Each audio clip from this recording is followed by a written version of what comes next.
ఏం చేయాలి ముసలి లేదు ఊరికి పోయింది కానీ అది ఎంగిలి పాలు చీకిన తోడ పుట్టిన చెల్లె చెటకో పటకో ఆశ అవుతుంది అనుకుంటే పోలేకో అన్నను 7 చెట్ల నీరు దాపిస్తున్నాడు అన్నుల్లా.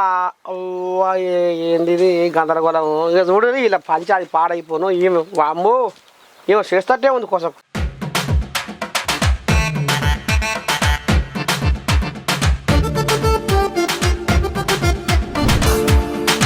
ఇక తెలంగాణ రాజకీయంలో సర్వతపాల చదువుకొని ఆంధ్రాలో అడుగుపెట్టిన షర్మిల ఊ అంటే అన్న జగన్ మీద నిప్పులు కక్కుతుందిలా.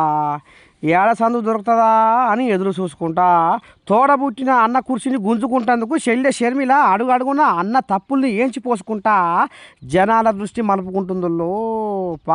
తోకబారు కార్యకర్తలను ఎంటేసుకొని ప్రకాశం జిల్లాలో ఉన్న గుండ్లకమ్మ ప్రాజెక్టు చేరుకొని ఇక గేట్లు కొట్టకపోతుంటే రైతుల పంట పొలాలు ఎండిపోతుంటే సీఎం జగన్ ఏం మామూలు చేస్తుండని అన్నను నిలదీస్తుందిలా షర్మిల. ఇగో ఈనూరు ఏమంటుందో మీరే. గత 5 సంవత్సరాలుగా ఈ ప్రాజెక్టు మెయింటెనెన్స్ చేస్తున్నా ఈ రోజు ఈ ప్రమాదం వచ్చేదే కాదు. జగనన్న గారు గత 5 సంవత్సరాలుగా ముఖ్యమంత్రిగా ఉన్నారు. జగనన్న గారు రాజశేఖర రెడ్డి గారి ఆశయాలను నిలబెడుతున్నాను అంటున్నారు.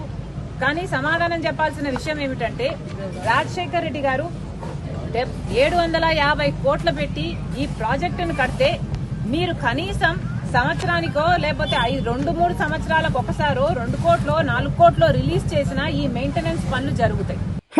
తండ్రి ప్రాజెక్టుకు పురుడు వస్తే కొడుకు దాన్ని పన్ను ముసల్దానికంటే అధ్వానంగా చేసి రాజన్న ఆశయాలకు తూట్లు పొడుస్తుందని చెప్పుకొస్తుందిలా షర్మిల.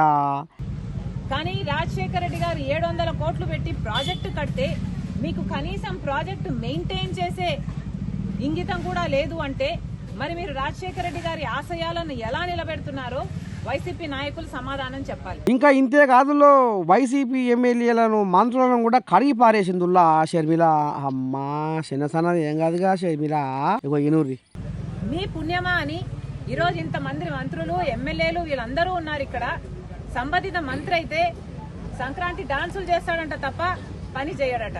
పాపం ఒంగోలు జనాలు తాగునీళ్లు లేక కూడా అరిచమ తీస్తున్నాడు. ఇక గాముచ్చట కూడా తెలుసుకొని ఏమంటుందో చూడు అక్క. ఓ అక్క నిజమే నానమ్మ. ఈరోజు ఒంగోలు పట్టణం సైతం మంచినీళ్లు రావటం లేదు. ఇక్కడ ఉన్న నాయకులు చెప్పిన మాట ప్రతిరోజు నీళ్ళు ఇస్తామన్నారు ఒంగోలు పట్టణానికి. ఒక రోజు ఇచ్చింది లేదు. ఈరోజు కనీసం 2-3 రోజులకు ఒకసారి కూడా నీళ్లు రావట్లేదు. తాగడానికి నేను చెప్తున్నది తాగే నీళ్లు మంచి నీళ్ల కోసం కూడా ఇక్కట్లు పడుతున్నారు. మరి ఈ పాపం అంతా వైసీపీది కాదా? ఇన్నారులా అన్నకు శల్యదీము అంటే ఆఖరికి అన్న వదిలిన బాణమే అన్నకే దాడయిందని వైసీపీ అభిమానులు తెగ బాధపడుతున్నాడనులా.